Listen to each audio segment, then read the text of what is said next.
What's up guys? Today we're going to be taking a look at Joola's new Hyperion 16mm Swift.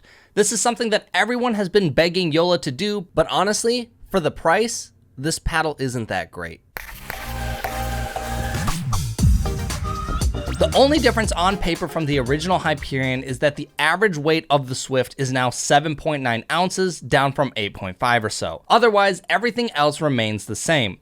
It's still a 5.5 inch handle, polymer core, and carbon fiber surface. The only thing that is different is that here I have the Simone Jardim version, and this features a 4.12 inch grip circumference rather than the 4 1/4 on bends, while otherwise the two models are identical. The whole point of the Swift line being released was that a lot of people felt the original Hyperion 16mm was too head heavy. I'm happy to report that the 16mm Swift is considerably more head light. The swing weight is now 112, which is down from 127 on the original Ben Johns. To give you a reference point, this puts the 16mm Swift right in line with the Vision. One of the first things I noticed when touching the 16mm Swift is that it felt much less gritty than previous Joolas. I've had several people also notice this different feel on the 16mm Swift. If you look under a microscope, the weaving of the carbon fiber does appear a little bit different than the other Joolas as well. If you haven't already, you should go check out John Koo Pickleball because he's doing great in-depth pickleball reviews and knows much more about these materials than I do myself. One thing that he and I both noticed is that in certain lights, it seems like you can see the core imprinting on the carbon fiber face, but that wasn't something you could see on previous Hyperions. This makes both of us wonder if they're using a thinner carbon fiber sheet to help cut down on the weight. This is even further proved by the fact that after spin testing this paddle, it only achieved 1159 RPM, which is one of the worst RPM tests I have seen in almost a year. So who knows, maybe I got a dud, but it was definitely noticeable while playing that the spin was not the same, and then that was only further proved when I finally did the spin test. But unfortunately, the bad news doesn't really stop there. The first thing you notice when using the 16mm Swift is that you lose a lot of what made the original Hyperion so special. The paddle feels less solid and also less forgiving as you move out towards the edges. It feels more stiff and firm than the original. While I haven't cut one of these open to actually inspect it, my hunch is that one of the primary ways they shaved weight off the paddle is by removing layers of edge foam. This to me would explain why the paddle is less head heavy and doesn't feel as forgiving. I can't confirm this, but that's my hunch. I was disappointed in how it felt because it started to feel like an in-between version of a Vision and a Hyperion. Transitioning between all three of them, going from the Vision to the Hyperion, was very noticeable, but if I went Vision to the Swift, it was less apparent what the change was.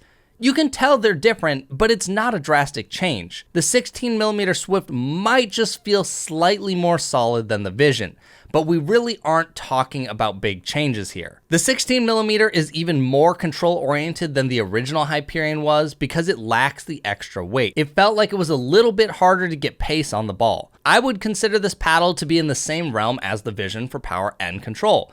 Dinking, blocks, and resets all felt fine, but if I wanted to put the ball away, I felt like I really had to use more of my body to make it happen. There may be a slight amount more power on the Swift compared to the Vision, but if there is any extra power, we're not talking about a lot. I just want to take a quick break and say, if you guys are enjoying this video and plan to purchase one of these paddles, I do have affiliate links down in the description that will take you over to my friends at Just Paddles. These links help support the channel and allow me to keep making content just like this when you guys purchase something. The sweet spot felt much less consistent on the Swift than it did on the original, which again makes me think that there's less edge foam. On the Hyperion, the whole face feels very solid, forgiving, and consistent. On the Swift, it starts to feel closer to the consistency of the Vision, which is not to say it's bad, but it's certainly not Hyperion level performance. It has been a bit since I've actually had to mention a durability problem during one of my reviews, but while playtesting my 14mm Swift, not the 16mm, after about a week and a half, it appears the handle is ready to snap. I do not abuse my paddle, and this is the first time this has ever happened to me. When I wiggle the paddle in my hand, there's a small clicking that takes place near the throat of the paddle. While this isn't the Swift 16mm that had the issue, I asked you guys on Instagram if you guys have also seen this issue, and a bunch of you messaged me and said that you've had a lot of your Joola handles break. I even just met a local player in my area that said he has gone through 6 Hyperions because of the handle snapping, and the fastest one he managed to snap was in a week and a half. Now granted, he does hit pretty hard and he plays a lot, but still, a week and a half, that's pretty insane. As far as my 16mm Swift goes, I don't have any issues to report yet. So overall, I really didn't care for my time with the 16mm Swift. I think there's going to be a small subset of people out there that really appreciate this paddle, but as you noticed, I drew a lot of comparisons to the Vision 16mm. For most of you, I think you'd be much better off saving $40 and buying the Vision instead, with the weights being very similar and the only added benefit being perhaps a small amount of edge foam. I just don't think that's worth it. The Swift loses out on what made the Hyperion so special, and now it feels too close to a Vision. I would play games where I kept switching between the Vision and the Swift, and every time I did it, the differences were just so subtle.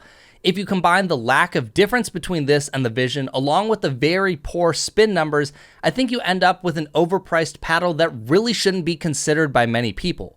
I really think it's a bummer that this didn't come out because I know everyone was very excited to have a lighter version of the original Hyperion. But now after playing with essentially a lighter version of the original, I think the weight is part of what made that original so special. So no, unfortunately, I wouldn't recommend the 16mm Swift to just about anyone. If you guys enjoyed this video, make sure to click like and subscribe down below, and I will catch you guys in the next video.